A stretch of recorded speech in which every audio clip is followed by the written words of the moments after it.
Direct de Kinshasa, capitale de la République démocratique du Congo, bienvenue à cette nouvelle session d'information sur la télévision nationale congolaise. Quatrième réunion de coordination de l'Union africaine a vécu à Lusaka, en Zambie, assise qui a réuni autour d'une table les chefs d'État membres du bureau de l'Union africaine pour réfléchir sur les voies et moyens pouvant permettre à cette sous-région de relever les défis liés à la sécurité alimentaire et nutritionnelle. Pour cette séance, les participants ont évalué les processus d'intégration africaine et la République démocratique du Congo a été représentée par son président de la République, Félix Antoine Tshisekedi Tshilombo. Reportage.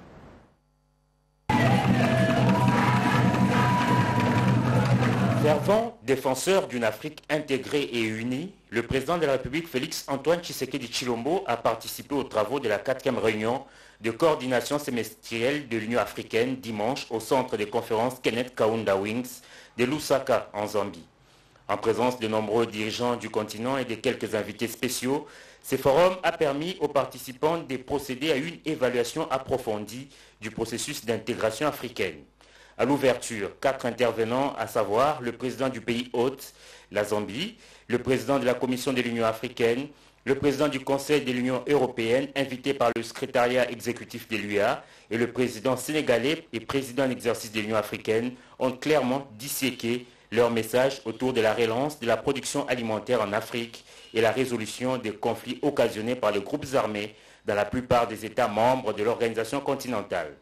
Lors de son intervention, le président zambien a interpellé la conscience de ses homologues de cimenter le processus d'intégration africaine pour un développement intégral. Les discussions se sont par la suite poursuivies à huis clos pour la présentation des rapports sur l'état d'intégration régionale et l'examen des résultats des négociations en cours entre l'Union européenne, les communautés économiques régionales et les États membres sur les domaines d'intégration convenus. Dans sa prise de parole lors d'une séance hors caméra, le président Félix Tshisekedi, en qualité de président en exercice de la communauté économique des États de l'Afrique centrale, a invité l'Union africaine à s'impliquer dans les pourparlers que la RDC a avec une firme australienne au sujet du projet d'Inga, mais aussi pour la production de l'hydrogène vert. S'agissant de l'examen du rapport sur l'état de l'intégration régionale en Afrique, le chef de l'État congolais a insisté sur le rôle essentiel des projets d'infrastructure régionale partagés pour développer des liens commerciaux. Le baisser des rideaux de ces assises a été fait par le président de l'Union africaine. Macky Sall a conclu son speech par pousser ses homologues à gagner tous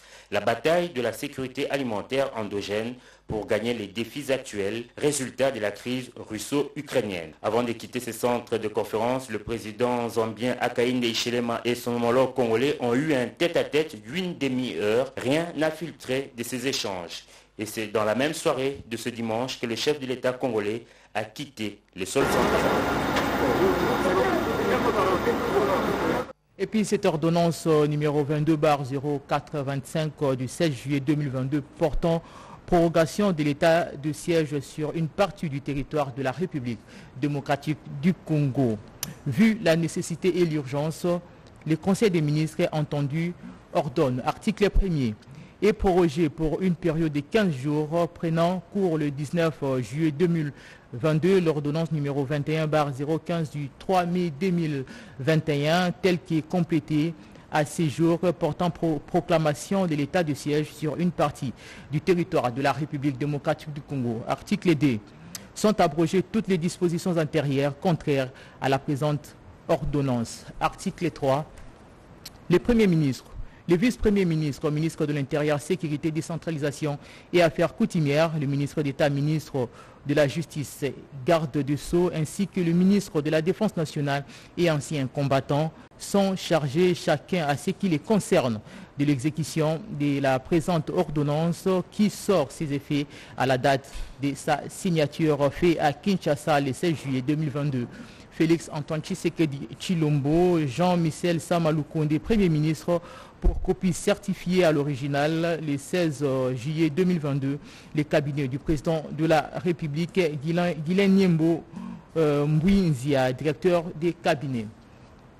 Plus de 900 finalistes des humanités ont affronté les épreuves de l'examen d'État sur toute l'étendue du territoire national depuis Kolwezi dans la province du Lualaba où il a donné le go de cette édition 2021-2022. Le ministre Tony Mwamba porte les sceaux d'une grande réforme dans ces secteurs, notamment sur le critère d'éligibilité à l'obtention du diplôme d'État. Suivez ces reportages. Au total, 924 038 candidats, dont 918 528 du cycle long et 558 du cycle court répartis dans 653 participants à ces épreuves de la session ordinaire de l'examen d'État sur toute l'étendue du territoire national. Le ministre de l'enseignement primaire, secondaire et technique, Tony Mwaba, a personnellement procédé au lancement des épreuves cadres choisis Athénée Ewabora, ex-Athénée Royal des Kolwezi. Les cycles longs a enregistré 40% des filles. Par contre, le cycle court 20%, a précisé le professeur Tony Mwaba Kazadi. Madame le gouverneur Aïdou Lualaba Fifi Masuka Saïnit Marie-Thérèse a pour sa part remercié le gouvernement central pour le choix porté sur la province comme le lieu de lancement de l'examen d'État. Immédiatement après, le ministre Tony Mwaba Kazadi a pris la route pour rentrer à Lubumbashi, où à Likasi, il va lancer encore la campagne Pas une école sans bon. Likasi, où l'actuel ministre a fait ses études primaires. Partout où il est passé, Tony Mwaba Kazadi a constaté que la gratuité de l'enseignement primaire est une réalité. Il en est profité pour lancer la campagne Pas une école sans bon sur instruction du chef de l'État afin de résoudre l'effet induit de la gratuité de l'enseignement primaire dans le supplément des salles de classe. Il a saisi cette occasion pour appeler tous les cadres de l'EPST à combattre les antivaleurs qui minent les sous-secteurs de l'enseignement et les invite tous au travail de terrain afin de résoudre le problème à la base. Poursuite des épreuves de l'examen d'État édition 2021-2022 dans la province du Nord Kivu par exemple, malgré l'insécurité qui menace cette contrée et dans le Congo, ces épreuves déroulent normalement pour cette deuxième journée. Quelle est l'atmosphère dans ces provinces? Les détails dans ces reportages. La province du Nord Kivu aligne 63 769 candidats, élèves finalistes à la 56e édition de la session ordinaire de l'examen d'État 2022, répartis dans 190 centres. C'est au complexe scolaire Teresa Mira que le gouverneur du Nord Kivu, le lieutenant général Constant Dima, a procédé ce lundi 18 juillet 2022 au lancement officiel de ces épreuves nationales. Le gouverneur militaire a salué l'engagement ferme du président de la République, Félix Antoine Tshisekedi Tshilombo, et du gouvernement pour la promotion de l'éducation en RDC. L'autorité provinciale caresse l'espoir de voir le Nord Kivu sortir les meilleurs lauréats du pays à cette édition. C'est à l'Institut Tindakwango où s'est déroulée cette cérémonie. En présence de toutes les autorités provinciales et du délégué national, François Boukassa Mukendi, inspecteur principal provincial, a dans son allocution salué les efforts fournis par les ministres nationaux de l'enseignement. Les techniciens de l'EPST a présenté la fiche technique de ces épreuves dans sa juridiction Kwango 1. Et dans la parole, Jean-Marie Petit Amata, gouverneur des provinces, a rendu les hommages au chef de l'État pour l'effectivité de l'enseignement. Il a félicité les finalistes et les a invités à travailler pour l'excellence. Notez par ailleurs que 27 221 candidats ont répondu présents à cet examen sur toute l'étendue de la province du Kwango. Autre chose à présent, résurgence des groupes armés dans la partie orientale de la République démocratique du Congo. Kinshasa rejette les propositions du président ougandais, celle de négocier avec les rebelles. Félix Antoine Tshisekedi garde sa position. C'est ce qu'on peut retenir du briefing du ministre des Médias et de la Communication de ce mardi. Un extrait du ministre Mouya devant les Chevaliers de la Plume. À Luanda, nous sommes dans un processus bilatéral. À Kampala, c'était une consultation. Un président qui est impliqué sur le sujet, parce que vous savez que nous parlons des sécurités, y compris avec l'Ouganda. Nos armées sont en opération conjointe. Il y a un projet de construction de route sur lequel nous travaillons, sur une partie de Beni, je pense, alors que du côté de Bunagana, c'est bloqué du fait de ce qui se passe. Donc il faut dissocier les deux processus.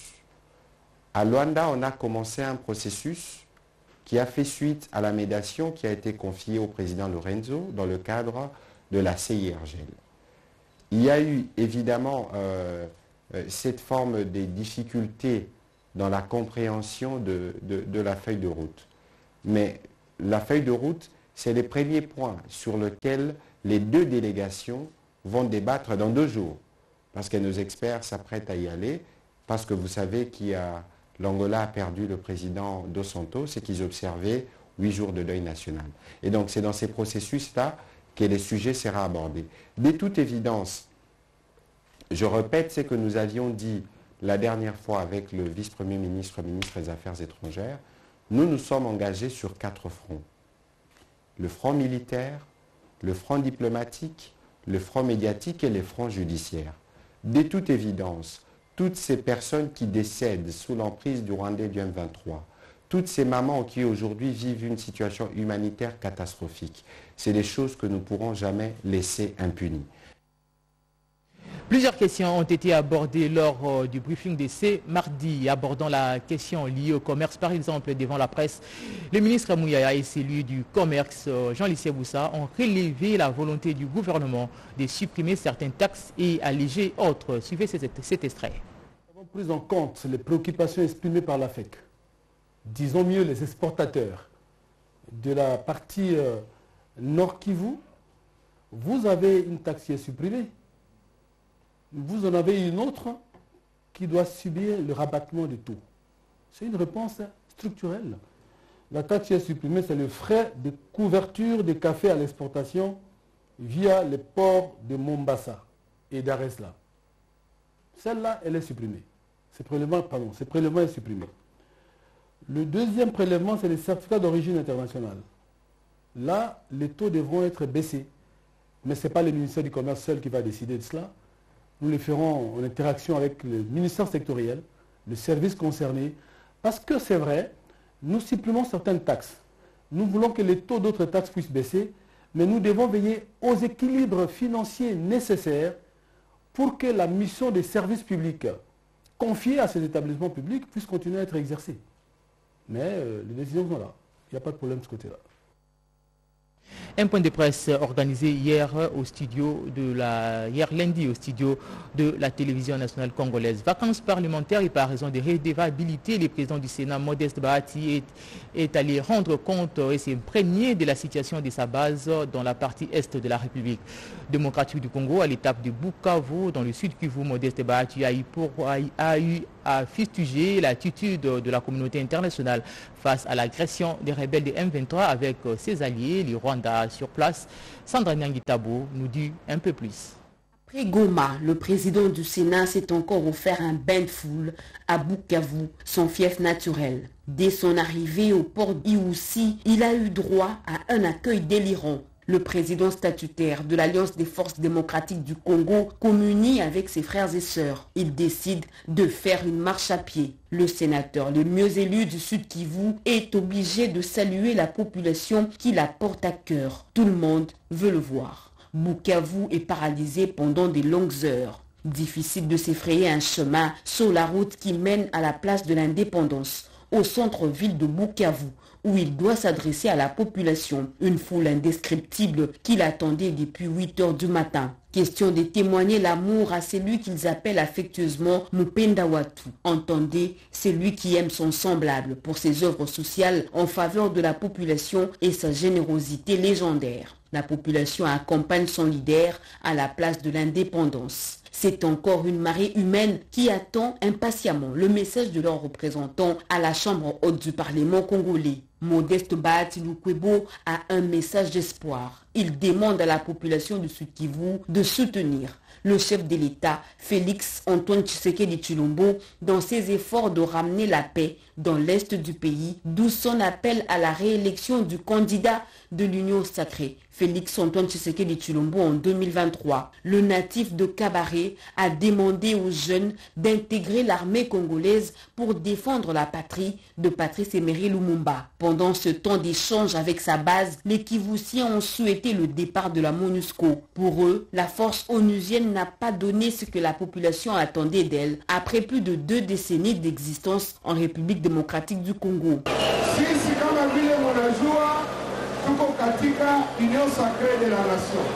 Comme vous le savez, nous sommes dans l'union sacrée de la nation et nous devons continuer à accompagner le garant de la nation, Félix Antoine Tshisekedi Tshilombo, afin qu'il soit réélu aux prochaines élections.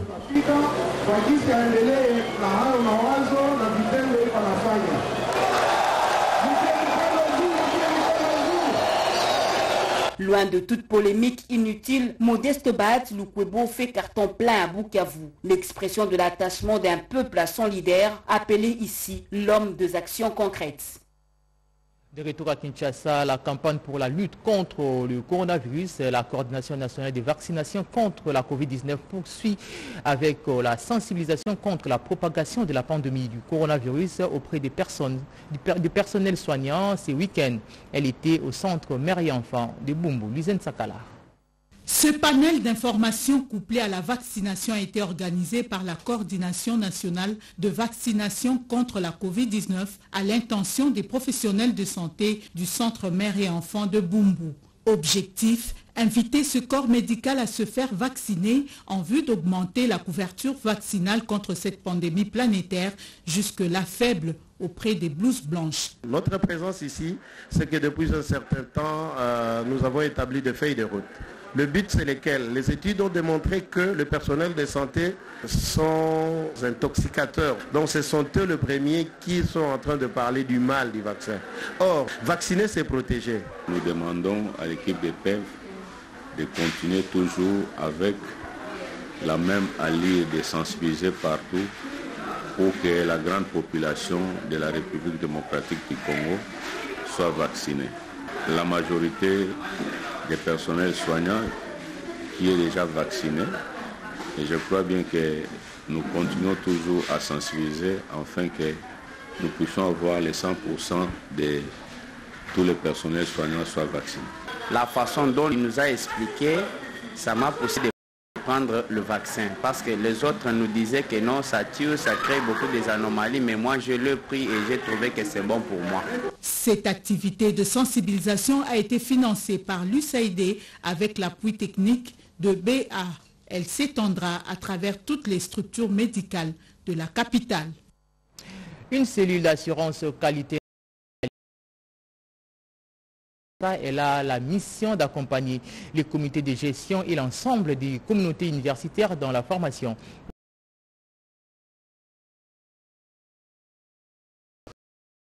Évaluation, c'est le directeur général de l'ISTEM Kinshasa qui a présidé la cérémonie de lancement de cette structure. Redépendant pour les commentaires.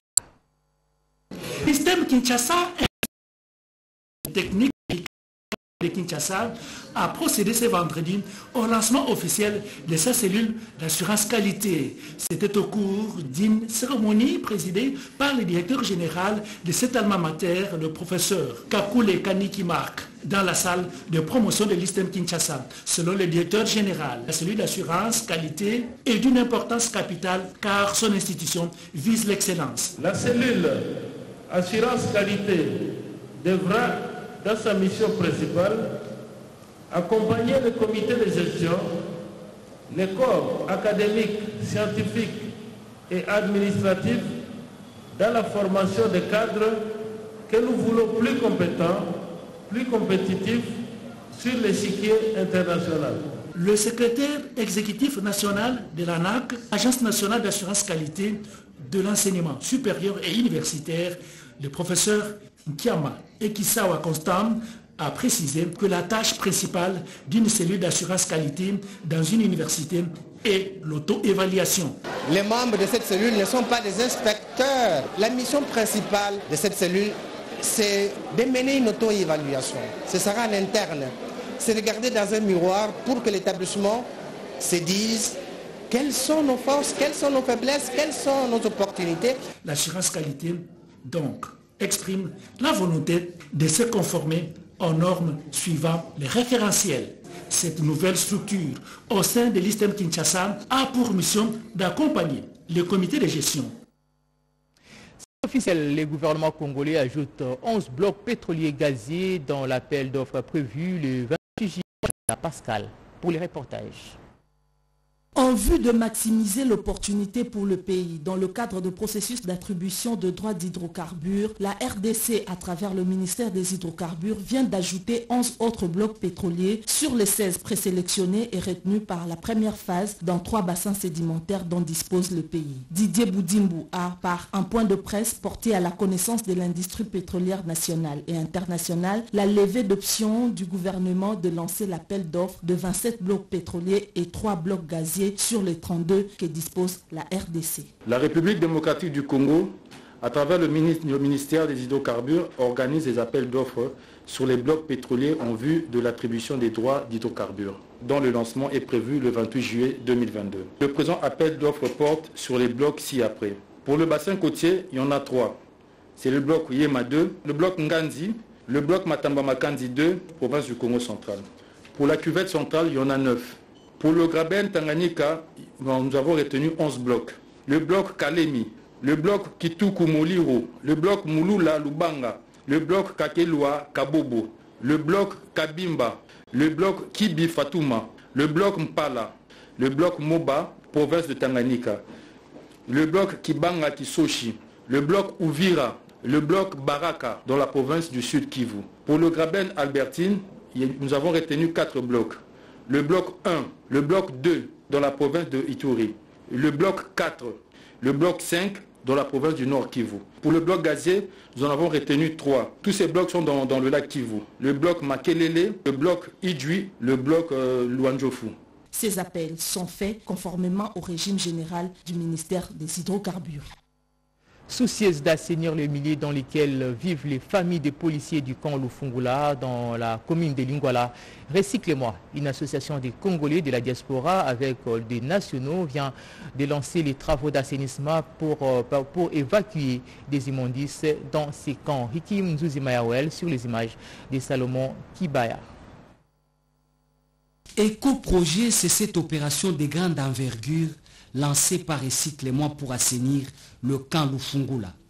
Avec une expertise avérée dans les actions de terrain basées principalement sur les tri sélectifs des déchets, l'éducation des masses, Recycle-moi inscrit cette activité dans le cadre de l'amélioration du niveau de salubrité environnementale au camp Lufungula. D'abord, qui sommes-nous? Nous sommes Recycle-moi, qui a pour mission de diminuer l'impact de la pollution en plastique et de conscientiser les individus de la gestion des déchets et d'améliorer le cadre de vie de la population. Nous pensons qu'avec l'éducation, le tri sélectif des matières de déchets, que nous pourrons contribuer notamment à améliorer entre autres la vie des citoyens. Tout est parti du pont jeté sur l'avenue Mouchi, côté du camp où vivent de nombreuses familles de policiers qui ont exprimé leur reconnaissance à cette association qui vient à leur rescousse. Nous avions connu d'énormes difficultés en vivant autour de ces déchets. On a également un souci avec nos installations hygiéniques. Nous sommes très heureux. Sur place, on a curé la rivière envahie par des déchets plastiques à l'aide des engins et la main-d'œuvre des jeunes du camp. L'état d'immondice qui empêchait l'accès des familles à leurs installations hygiéniques ont été enlevés par une tractopelle et convoyés par des camions bennes à la décharge d'Embiza. Pour cette association, l'utilisation accrue du plastique dans les ménages reste un danger permanent pour l'écosystème. Il y a donc obligation d'activer le volet recyclage des déchets en RDC. La redevance audiovisuelle n'est autre que ces taxes prélevées auprès des contribuables afin de financer les antennes publiques de la radiodiffusion et des télévisions. Toute personne ou domicile équipé par un poste récepteur et assujetti à ces taxes. Alors, une sensibilisation s'avère indispensable pour inculquer dans cette population la culture des redevances. C'est l'image qu'on peut donner de cette campagne lancée dernièrement par le directeur général de la télévision nationale congolaise. Un reportage de Demersi Kanza, Joël Kayembe, rendu par Emmanuel Commissaire. Faire comprendre, convaincre, persuader et sensibiliser les assujettis sur la redevance, c'est la mission principale assignée au personnel de la direction de la redevance de la RTNC. À l'esplanade de la cour administrative, le directeur général intérimaire Robert Belidé Bunga a rappelé la quintessence de cette démarche qui vise l'amélioration des conditions de travail et sociales des agents de la radio-télévision congolaise. Aujourd'hui, c'est un nouveau départ que nous prenons. Un nouveau départ dans le sens où nous allons avoir l'occasion d'appliquer tout ce que nous avons appris, tout ce que nous avons prévu sur la redevance en ce qui concerne la perception directe. C'est maintenant que nous allons en tout cas démarrer. Et j'ai tenu à ce qu'on démarre par la sensibilisation. C'est vrai et qu'on le fait depuis pratiquement 2 ans à la télévision et même à la radio avec les spots que tout le monde connaît aujourd'hui. Mais il ne suffit pas de diffuser les spots, Encore faut-il descendre sur terrain pour rencontrer les assujettis. Nous avons besoin de ces opérateurs économiques. Nous avons besoin de leur argent, de la redevance, parce que nous devons fonctionner. Et je sais que vous aurez des difficultés sur terrain, mais vous êtes préparés pour cela. Vous êtes suffisamment aguerris. Allez-y, moi je vous donne toute ma bénédiction. Et la RTNC aussi. 39 personnes au total ont pris d'assaut les grandes places de Kinshasa, du rond-point des Huileries, passant par le rond-point Victoire, Bandalungwa jusqu'à Kitambo, pour sensibiliser les détenteurs des appareils radio et télévision sur la redevance. Le directeur AI de la direction de la redevance audiovisuelle, Moutoua Lempoueta, parle de la deuxième phase de ce processus. Après la campagne qui va nous prendre 2 semaines, nous allons passer à l'étape suivante, c'est-à-dire l'identification des personnes physiques qui tirent avantage, comme nous les appelons, des personnes morales et des personnes morales tirant avantage. Alors, ce sont ces gens qui seront concernés par la prochaine campagne d'identification et taxation. Cette mission officielle de sensibilisation des assujettis à la redevance est un pas de géant dans ce long processus. Aujourd'hui, grâce au DGAI de la RTNC, va se poursuivre dans toutes les provinces de la République démocratique du Congo. André Leleke Lomanissa, cet ancien combattant qui était au front pendant la guerre du 40-45, passe des moments très durs de sa vie. Après tous les services rendus à la nation congolaise, cet ancien combattant lance un cri de détresse aux autorités compétentes pour sa situation sociale précaire. Nos reporters sont allés le rencontrer. Un destin oublié, un ancien combattant de la guerre des 40-45, au soir de sa vie, n'a que ses médailles de mérite comme souvenir de son service sous les drapeaux. Leleke Lomanissa vit dans une précarité dans un quartier populaire de la capitale. Il s'agit du quartier Kingabwa dans la commune de Limete. Il n'y a pas longtemps, le gouvernement avait pris en charge les frais de loyer de cet ancien combattant et après, plus rien n'a suivi. Leleke Lomanissa se retrouve dans cet audit qui traduit sa situation sociale. Présenté en première ligne lors de la toute dernière visite du roi des Belges, il avoue avoir reçu la somme de $100 américains en ces différents moments d'honneur. Le peu d'argent que j'ai reçu, c'est $100. $100. C'est pourquoi il lance ici devant la caméra un cri d'alarme à qui peut l'écouter. J'ai souffert. Ce n'était pas pour rien. J'ai demandé une parcelle en vain. Cela pourrait me permettre de vivre dans de bonnes conditions avec mes enfants et petits-enfants. Malgré ses pas chancelants, cet ancien combattant s'est relaté dans les détails ses hauts faits d'armes.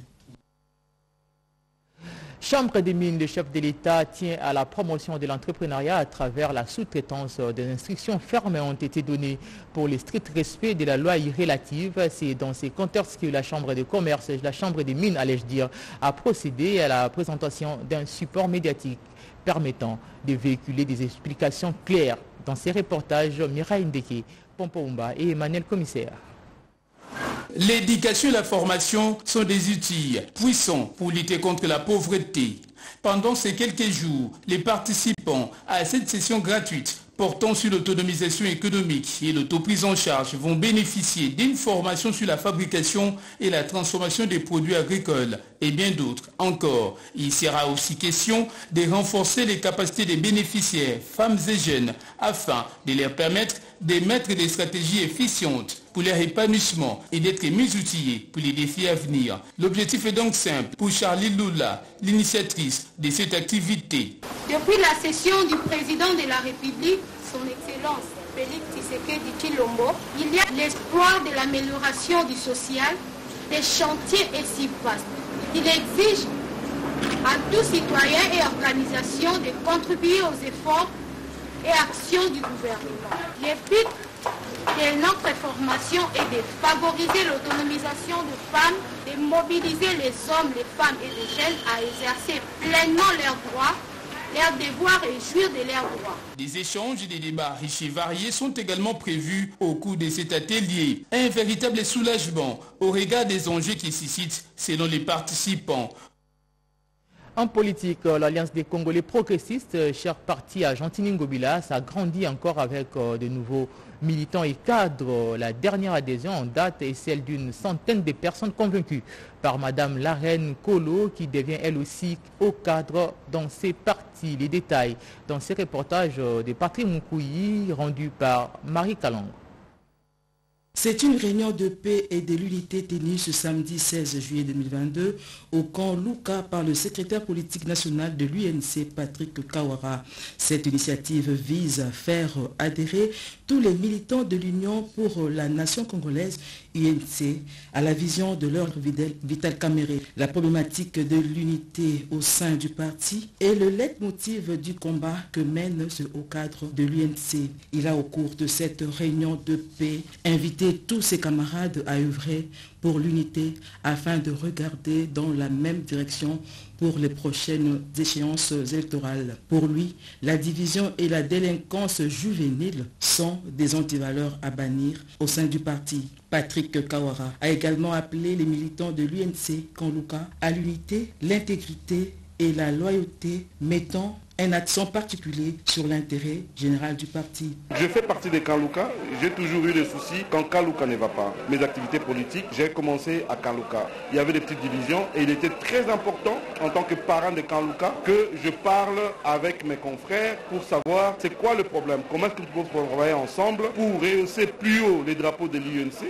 et aussi promouvoir l'unité et parler de projets communautaires. Et aussi les problèmes de la délinquance juvénile. Je voudrais beaucoup m'investir dans la jeunesse. Abordant la question de la délinquance juvénile au camp Luka, il a promis de travailler avec les notables de ce quartier pour d'abord identifier les jeunes en détresse en vue de leur prise en charge. Cette réunion de paix s'est terminée dans l'ambiance bon enfant. Et puis cette intense activité professionnelle déployée par le gouverneur honoraire de la Mongala. Là, nous sommes dans la province de l'Équateur. Pierre Mbouyou est sur place pour les détails.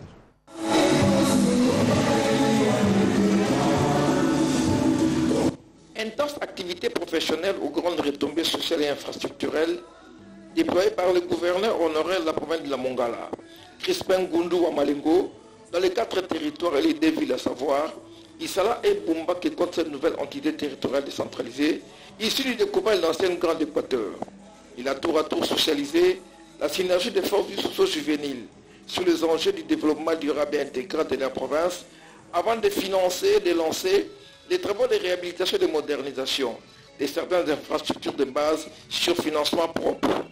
Tout a démarré dans la grande salle paroissiale Saint-Hermès de l'Isala, qui était pris d'assaut par une foule immense des habitants de cette ville, venus suivre l'atelier de formation sur les enjeux de développement de la Mongala. Organisée par l'Action citoyenne de Lyon pour le développement, cette session de renforcement des capacités, subdivisée en plusieurs modules de formation transversale et variés, avec d'éminents animateurs, a permis au gouverneur honoraire Crispin Goundou Wamalengo de conscientiser les Mongalais à bien occuper leur place et jouer de la plus belle manière leur rôle, celui d'être au cœur du processus de développement durable et intégral de leur contrée. La même activité tenue dans la ville de l'Isala s'est également déroulée dans les villages Yalosemba, dans le secteur de Bandayowa, qui était aussi dans une effervescence totale pendant cette session de formation.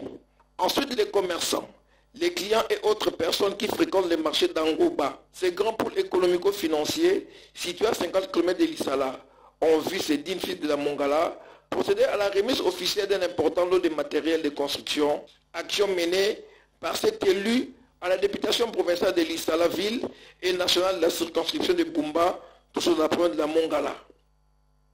En religion, les chrétiens de la communauté, les messagers, se sont rencontrés au cours d'un culte d'action de grâce le dimanche dernier, un culte qui fixe les bases de la doctrine chrétienne avec pour thème l'œuvre de Dieu et sa continuité, où l'officiant du jour appelle tous les messagers de prier pour le retour de la paix dans la partie est de la République démocratique du Congo. Non,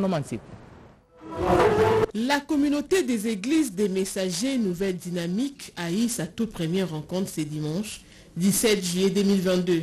Ces cultes d'action de grâce avaient entre autres pour objectif de poser les bases solides pour le bon fonctionnement de la communauté et de prier pour la République démocratique du Congo, menacée dans sa partie est par les M23 sous couvert du Rwanda.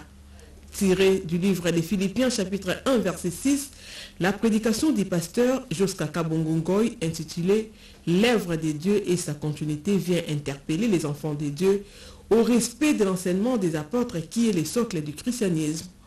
L'officiant du jour, qui n'est autre que le président du collège des anciens de cette église, le pasteur Joska Kabongo, a martelé qu'il y a une différence entre l'œuvre de Dieu et les hommes mis par Dieu dans son œuvre. Il appelle tous les chrétiens d'arrêter les cultes des personnalités à l'endroit de leurs pasteurs, car c'est Dieu et le maître de son église.